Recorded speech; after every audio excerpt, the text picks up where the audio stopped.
Hey guys, Maka here, completed episode number 28, and this is a pretty big deal to me, pretty important of an episode. Again, if you want to see any of the previous episodes, the link's in the description, and you can click the annotation at the end of the video.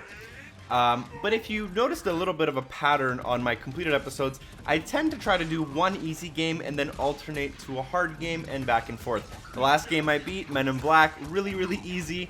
This game, Killer Instinct, not as easy.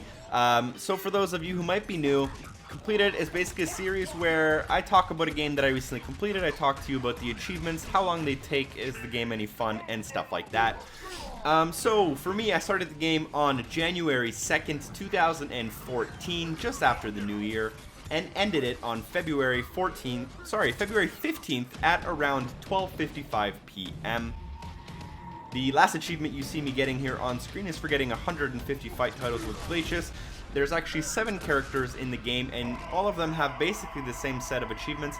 The game took me basically 1.5 months, and during that time I played it for about 65 hours. Now 10 to 15 hours were basically me idling my Xbox and clicking the A button just to have some matches go on in the background.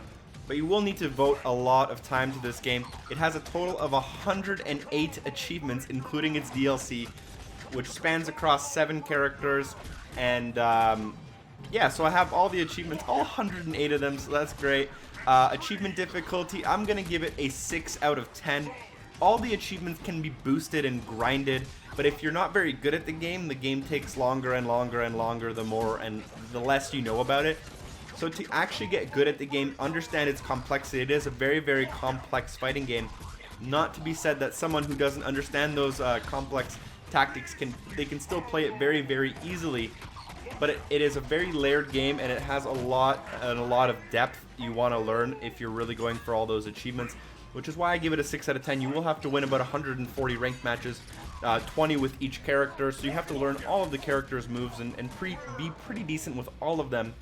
Now, fun factor, this is a big deal to me. I'm actually giving it a 9 out of 10. Now, people might be wondering, oh, if it's that good, why didn't you talk about it during your best games of 2013?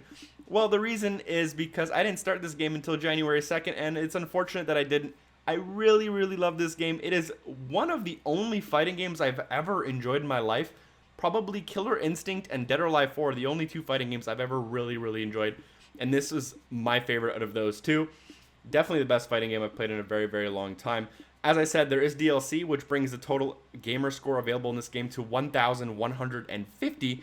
If you go on true achievements, that's a ratio of over 3, and after all that math, the game's actually worth over 3,600 true achievement points, which is quite a bit.